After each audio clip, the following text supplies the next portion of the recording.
Good morning. তা আজকে বাংলাতেই বলবো, কারণ ওয়েস্ট বেঙ্গলের স্টুডেন্ট সার্কেল বেড়ে গেছে।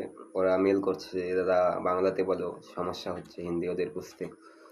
দুদিন গ্যাপ হয়ে গেলো, বিটিতে এমনিতে লেট হয়ে গেল। আমার কিছু শারীরিক সমস্যা ছিল, যেরকম আজকে শর্টকাট ছেড়ে দেবো। আজকে টাইম একটু শর্ট আছে, আমি একটু কাজে যাব। লোক বসে আছে আমার বাইরে। তা টার্গেট নিয়ে কিছু বলবো। টার্গেট যে কোনো কাজের, ধরো যে কোনো কাজের একটা ফিক্স সময় থাকে। যেরকম যে কোনো কাজকে নির্দিষ্ট সময়ের আগে করাকে টার্গেট বলা হয়। টার্গেট কি আজকালকের ডেটে, আজকে যদি আমি দুটো কামলা নিই বা দুটো লোক লেবার নেই বা যে কোনো, বা আমি যদি কোনো কোম্পানি ওনার হই, আমি যদি কোনো লোক রাখি, তাকে কিন্তু ডে বাই ডে আমার একটা টার্গেট থাকবে যে ওকে দিয়ে আজকে এই কাজ করাবো। ডে বাই ডে 30 দিন হয়, 30 দিন কাজ করাবো, তারপরে কিন্তু ওর পেমেন্টটা আমি দিব। লাভ হলেও দেবো, লস হলেও দেবো, কিন্তু যে অনার থাকে সে কিন্তু বোঝে, তার জন্য আজকে অনারগুলো সাকসেসফুল হয়।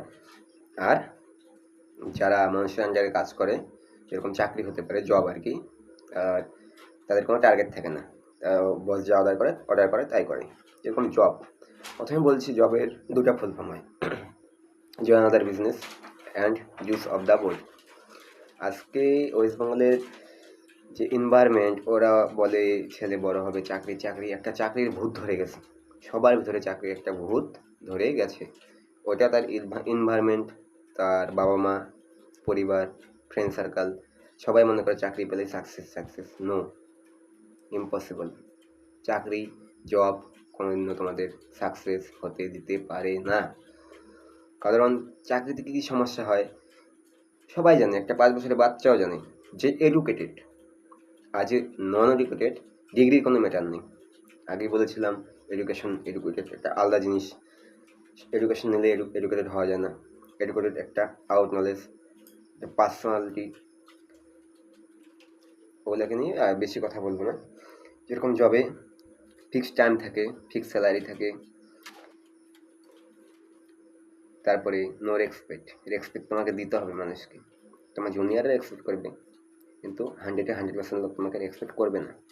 দ্বিতীয়ত, জয়েন আদার বিজনেস। তুমি জব করছো, কারো আন্ডারে করছো, গভর্নমেন্ট হোক বা প্রাইভেট হোক, সেখানে কিন্তু তোমার স্যালারি ফিক্স থাকবে, টাইম ফিক্স থাকবে, তুমি ইন্ডিপেন্ডেন্ট থাকবে মানুষের প্রতি। সরকারি হলে সরকারের প্রতি, প্রাইভেট হলে প্রাইভেট অনারের প্রতি। তার জন্যই আমি মনে করি যারা এডুকেটেড তারা কোনো সময় জবের পিছনে ভাগবেন না। দরকার পড়ে চা বিক্রি করে খাবে, ফুচকা বিক্রি করে খাবে, যার যার ট্যালেন্ট নিয়ে গার্মেন্টস নিয়ে ব্যবসা করবে, যেটা যার পার্সোনালিটি, তবুও সে জবে যাবে না। এখন বলি বিজনেসের বেনিফিট কি। অনার, আমাকে বলার কেউ নেই, আমার কোনো